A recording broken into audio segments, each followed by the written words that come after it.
Isang beses lang tayo mabubuhay sa mundo. Go, ma'am! Kaya naman, dapat Slowly but sulitin mo surely, lang yung bawat katawan segundo sa, nito. yan na lang sa, ihag lang sa, gawin mo lang palagi yung mga stone. bagay na tingin mo magpapasaya sa'yo. yeah. Puntahan yung mga lugar na gusto makita ng mga mata mo. Kasi isang beses lang. Oo, isang beses lang. Tayo may pagkakataon dumaan sa kalsada ng buhay na hindi mo na mababalikan. Dahil habang tumatanda tayo, meron tayong isang bagay na malimit na kakaligtaan.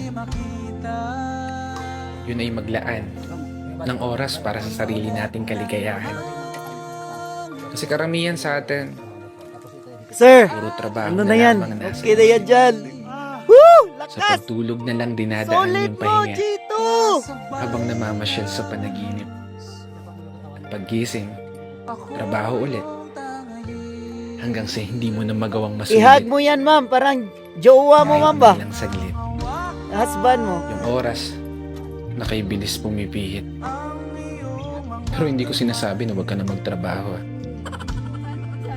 Gusto ko lang ipaalala sa'yo. Ipaalala sa sarili ko. Kapag dumating na yung araw na hindi mo na magagawang iakbang ang mga paa mo, niguradong isa lang Scary. bagay na tatakbo sa isip. Sana pala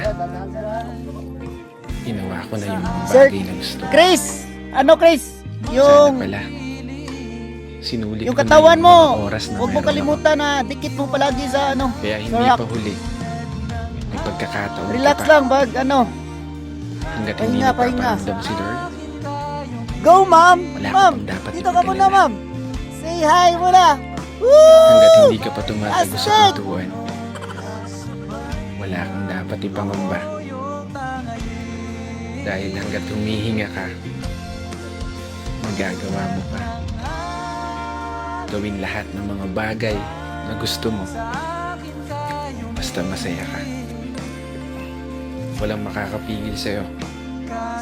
Huwag kalimutan idikit yung katawan sa stone, Kaya kung sa umabot rock. ka hanggang dito at patuloy na nakikinig, Yeah. maraming salamat. Dahil gaya mo, ginagawa ko lang din kung ano yung pangarap ko. Minsan ako masaya. Wow, ang bilis. Sa paraan na to, magawa kong may bahagi sa iba. Kaya isang pagpupugay